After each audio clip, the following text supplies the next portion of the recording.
Hey guys, in this video I'll show you how to pay Verizon bill by phone. Now you can pay using Verizon's automated system.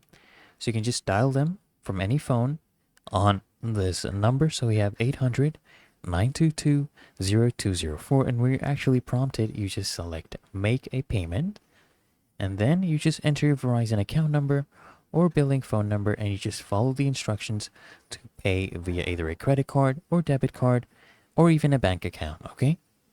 Then just make sure to wait for your confirmation number and save this for reference.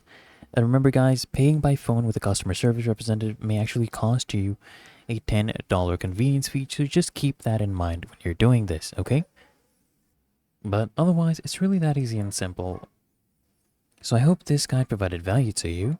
And if it did, consider smashing that like button, as well as subscribing to frequently asked questions, and I'll see you in the next